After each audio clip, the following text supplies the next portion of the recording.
Welcome gas. आज हम बात करेंगे एडिमा की। तो एडिमा की फिजियोलॉजी की बात करेंगे, जो कि बहुत ही कॉमन टॉपिक है और इसे समझने में बच्चों को बहुत प्रॉब्लम होती है क्योंकि उनके पुराने कंसेप्ट क्लियर नहीं होते हैं।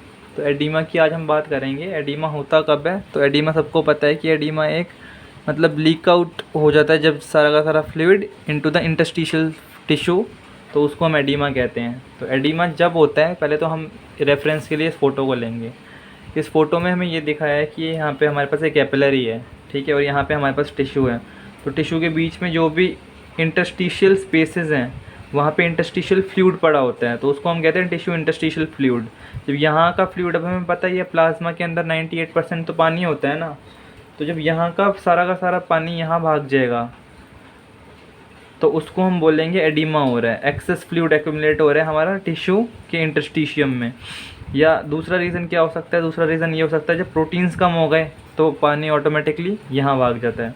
तो हम देखते हैं एडिमा कब होता है। एडिमा जब होता है जब हमारी प्लाज्मा के प्रोटीन्स होते हैं जो उसमें, उनकी कंसनट्रेशन गिर जाती है 5 ग्राम पर डेसीलीटर से नीचे। नॉर्मल रेंज होती है 6 to 8 ग्राम पर डेसीलीटर। अगर प्रोटीन की ये जो यहाँ पे रखे हैं प्रोटीन्स, अगर ये इनकी कंसनट्रेशन लेस देन 5 हो जाए, 5 ग्राम पर डेसीलीटर हो जाए, तो एडिमा हो सकता है, पानी बाहर भाग सकता है। मेन रीज़न क्या है? मेन रीज़न यही है कि इंक्रीज्ड हाइड्रोस्टैटिक प्रेशर, क्या पता कि कैपिलरीज में जो हाइड्रोस्टैटिक प्रेशर है वही बढ़ जाए। या दूसरी मैंने आपको बात बताई कि ये जो कोलॉइडल प्रेशर एक्सर्ट कर रहे हैं प्लाज्मा प्रोटीन्स, यही कम हो जाए, तो इन दोनों की वजह से एडिमा फॉर्मेशन हो सकता है। बिल्कुल सिंपल सा कंसेप्ट है। अब हमें ये देखना है कि हाइड्रोस्टैटिक प्रेशर किन किन कंडीशंस में बढ़ सकता है। तो ये बढ़ सकता है हमारा कंजेस्टिव हार्ट फेलियर में बढ़ सकता है। क्यों? क्योंकि वीनस रिटर्न बढ़ जाएगा और डीप वेन थ्रोम्बोसिस में भी हमारा हाइड्रोस्टैटिक बढ़ जाता है, उसकी वजह से हमें एडिमा हो जाता है। और कोलॉइडल ऑस्मोटिक प्रेशर कब कम होगा? ये हमें सबको ही पता है कि जब हमारे जो मेन प्रोटीन है वो एल्ब्यूमिन है, तो जितने भी प्रोटीन्स अगर एक्सक्रीट आउट हो रहे हैं किडनी से जल्दी तो हाइपो एल्ब्यूमिनीमिया हो जाएगा या हाइपोप्रोटीनीमिया हो जाएगा। उसकी वजह से क्या होगा? हमारा कोलॉइडल ऑस्मोटिक प्रेशर कम हो जाएगा। और ये किस किस केसेस में देखा जाता है? नेफ्रोटिक सिंड्रोम में, लिवर सिरोसिस में और प्रोटीन एनर्जी माल न्यूट्रिशन में।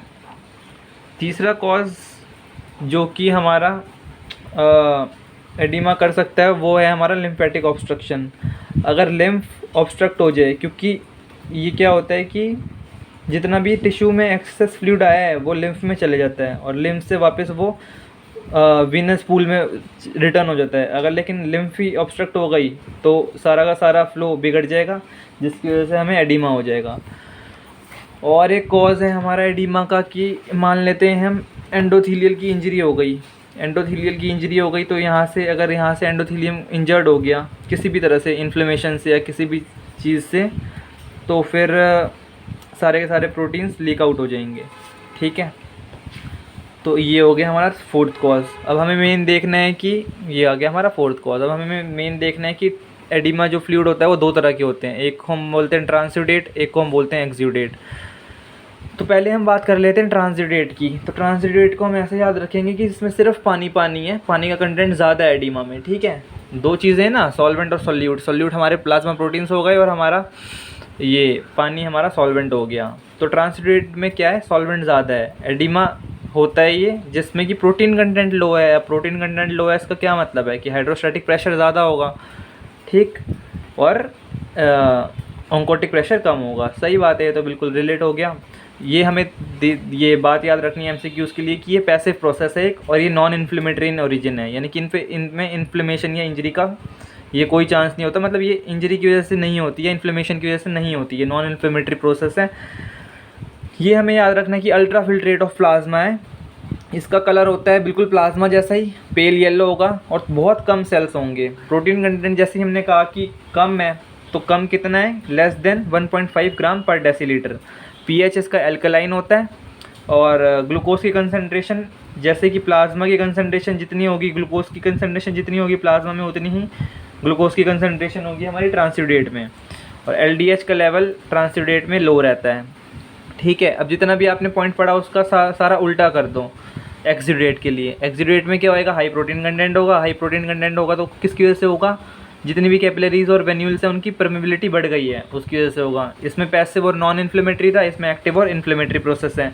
यूजुअल कलर कैसा होगा, अगर सेल्स ज़्यादा आ रहे हैं, इन्फ्लेमेटरी सेल्स ज़्यादा आ रहे हैं तो उसका कलर होगा ब्लडी या क्लाउडी येलो। प्रोटीन कंटेंट इसमें कम था, लेस देन 1.5, इसमें ग्रेटर देन 1.5 ग्राम पर डेसीलीटर। पीएच इसका एसिडिक होगा, ग्लूकोज कंटेंट कम होगा प्लाज्मा से और एलडीएच ज़्यादा होगा। तो ये था हमारा बिल्कुल सिंपल सा टॉपिक, ये बहुत ज़्यादा काम आता है बच्चों को आगे। तो इसके साथ ही हम अपनी वीडियो को एंड करते हैं। थैंक्स।